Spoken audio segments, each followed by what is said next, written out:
Now we have a gentleman here who is here to discuss. Wait, let me remind you that last month we had an interview with them first, and they announced everything that has to do with the awards. That is Fintech Limited or Ghana Limited. I will add, yes, is the awards. Yes, so his name is Kwame, but he says he doesn't like the Martin. He says he likes the Martin, but I said I want Kwame. So we have to debate that. Since it is Heritage Month, Udini Udini. So Kwame Awaga, he's the president of Fintech and Payment Associations. You are welcome. Thank you. Thank you for having me. Please, I'm not saying the Martin. I think we'll have to fight about it. That's fine. You're fine? Yeah. Awesome. It's Heritage Month, so I give that to you. Thank you very much. Thank you very much. Now, we talked about the announcement of the nominations and all of that. Now, the awards is about to be set in motion. Tell us about it in entirety. Yes. The awards has been in, formation or has been happening for the past 3 years. So this is its third year, happening. So we're having a third edition, which is happening tomorrow at Labadi Beach Hotel, starting at 4:30. Registration starts at 4:30 p.m. prompt. Now, the rationale for this is the fact that looking at the disruptions in the financial sector and the whole global financial architecture, fintechs or financial technology firms have, been leapfrogged to the forefront of financial services delivery. Imagine how you make savings now, how you make financial transactions back and forth, how you transfer funds, and how you basically even pay for your utilities, everything and all those things have now been channeled onto the mobile phone and through apps that you use. You don't need to go to the bank to undertake a whole lot of financial transactions. But with the mobile phone and a wide array of apps on your phone, you can conduct the same business without having to take a trip to the bank. So that's basically the reason why we are using this opportunity as a way of celebrating, recognizing, and providing the value or giving or shining the spotlight on the value that the fintech industry has brought onto the main financial sector. So that's the rationale for the awards, and it's been happening for the third year, and we hope that we would have a very successful event come tomorrow at 4:30 p.m. when registration starts. I am particularly excited about the launch of the Women in Fintech. Can you tell us a little about that? Yes. Now, just as you rightfully mentioned that today is International Women's Day, we also took this opportunity to use the opportunity to launch the Women in Fintech. Why the Women in Fintech? The rationale is, very simple. We've realized over the years and per research that a lot of women are relegated to the background, particularly in the financial sector. So with the onset of the financial technology industry, we saw it, wise that, we don't want that to happen in the fintech industry, just as we are seeing in the main traditional banking industry. So we want to launch a program that will consist of a lot of events, trainings, capacity building, hackathons, investments and funding that will be provided for women, women-focused and tailored fintech solutions that will be brought, and also use the opportunity to build businesses that women are using technology through finance to undertake their businesses. And this is something that I think is worthwhile to commemorate on such a historic or important time as the International Women's Day. Yeah, there are voices behind fintech.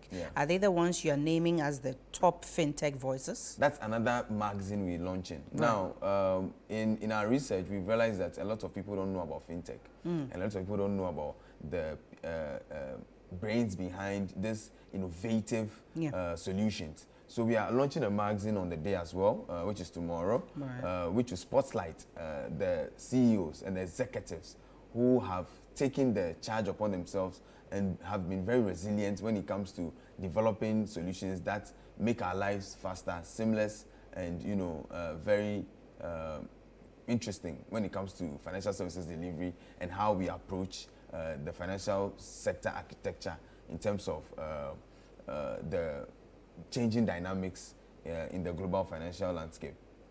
Now, standing on the theme, balancing innovation and compliance and creating a digital economy, expatiate that further for us. There's been a global discussion. Innovation always precedes regulation. So always we find a case whereby regulators are trying to catch up with the innovative solutions, innovative technological solutions out there. So the theme is really, really interesting because it's a global debate that's happening, that should we allow for innovation to take charge or to take the lead ahead of regulations or compliance, strict compliance. But there's another school of thought that also says, you know, compliance is needed, strict compliance is needed to allow for the trust and stability that has been garnered or gained in the financial sector. And to maintain that, we need strict regulations. So these two schools of thought are going to debate it out on the day. We have two debating. Like a real debate. Like a real debate. Awesome. Like, you remember that your secondary school of kind course. of like debate? Yes, like a real debate. We have the main debater, the supporting debater, and then the closing argument. So that's basically what we're going to put there. And one interesting thing you should know, we are making the whole ceremony very interesting. So we're going to have discussants who would also share, who are leaders and experts in the field. We're also going to share their thoughts after the debate on the subject matter. Then we'll have, we want to use the platform to also engage participants. So we'll have participants vote. There will be a link. I mean, we are talking about technology. Of course. Come on. So we're going to share a link to every participant who is there onto their phones and via their emails and SMS, so they can also vote on who they think have been able to clarify the information to their understanding. And through that, we'll get to know who wins. But be rest assured, innovation and compliance or regulatory compliance are supposed to work hand in hand. But at the end of the day, we want to see basically who has presented the best of arguments. That's I've realized you have tickets and reservations that have to be made before you come on board. Yeah. Can you tell us Yes, about that? I mean, we are trying to also raise awareness and support for what we are doing. So we are encouraging participants who wants to attend to either reserve a table or they can also go onto the website to purchase their tickets. That way they can attend the event and get to know some of these exciting things happening within the fintech industry. Right, awesome. You have a video. Let me introduce our viewers to it. We have a video from Fintech. You'd like to have a better understanding of it, you need to watch this. In the heartbeat of Accra, Ghana, we are witnessing the power of thriving innovation. Journey with us through the bustling streets of Ghana, where fintech stand as pillars of financial inclusion. Here, amidst the dynamic rhythm of electronic and digital transactions, minds converge, collaborating and strategizing. This space symbolizes the birthplace of groundbreaking solutions celebrated at the Ghana Fintech Award. In the symphony of finance, we found notes of innovation. The Ghana Fintech Awards is our crescendo, an anthem to the mind, orchestrating a new era. That is convenience, seamlessness, and how fast financial transactions have made our lives completely stress-free. At the Ghana Fintech Awards, the transformative power of fintech companies is recognized, standing proudly where innovation converges with recognition. Therefore, on the 9th of March 2024, the journey into the future begins, a future shaped by the minds transforming how customers interact with digital financial services. The journey of innovating the financial ecosystem is still at that infant stage. At the Ghana Fintech Awards, the innovators and contributors will be celebrated, and the next phase of digital financing emerges.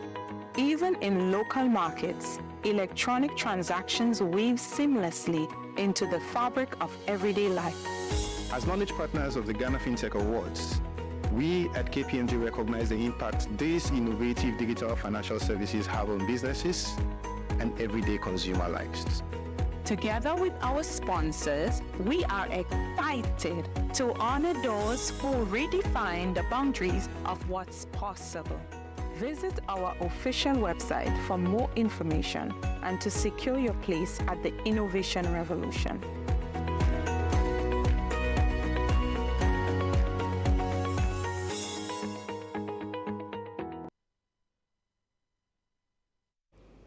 This is truly amazing. I have one major worry because I had to go to a market where I was buying something. The women did not know about the POS system. So if we are advancing in technology and you're creating awareness, how will it get to the marketer? Yeah, so we have a gap. You know, prior to COVID, a lot of these things were not happening. We were not privy to some of the technological, innovative solutions that, I mean, we are seeing now. And remember during COVID, there was total lockdown. So even the banks were not operational. Yes. So then you had to depend on your mobile phone, your tablet, or to do your business or undertake your financial transactions. Now, coming back to the question you asked, there's a knowledge gap. There's an advocacy gap that we need to fill. Yeah. So then it takes stakeholders, yourself, I mean, your platform, you give us platforms to come and, you know, share this information, you know, and there's the need for international development. So there's a whole lot of advocacy, training and capacity building that is needed.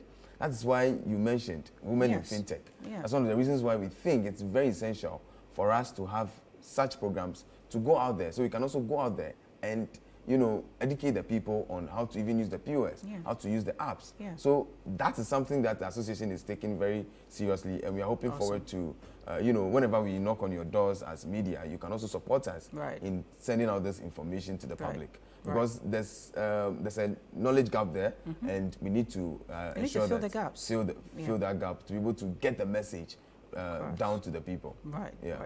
Now, where is it going to be held? The time and all of that. Let us know. And I saw some performing artists too.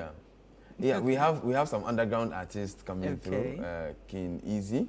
And then a few, you know, DJ too will be there as well to spice up the whole event. In as much as it's a very strictly professional setting. I mean, we all need entertainment, especially when it's even Ghana month or Heritage Month. Heritage Month. Yes. So the event is happening at Labadi Beach Hotel. Registration starts at 4:30 p.m. prompt. Then at 5 p.m. we start with the Women in Fintech launch. It's going to be a soft launch on the foyer, as well as that of the top fintech voices. We're going to adore them. You're going to know who these leaders are. And we'd also seek that we can take your platform later on to also, you know, shine the spotlight on them and give them that recognition that they so much deserve for making our lives easier and faster post-COVID. Then at 6 p.m. exactly, we head into the main hall for the entire program, as I've already mentioned earlier. You didn't mention the amount for registration. It varies. We have the VVIP, we have the VIP, and then so all this information is on our website at www.ghanafintech.awards.org.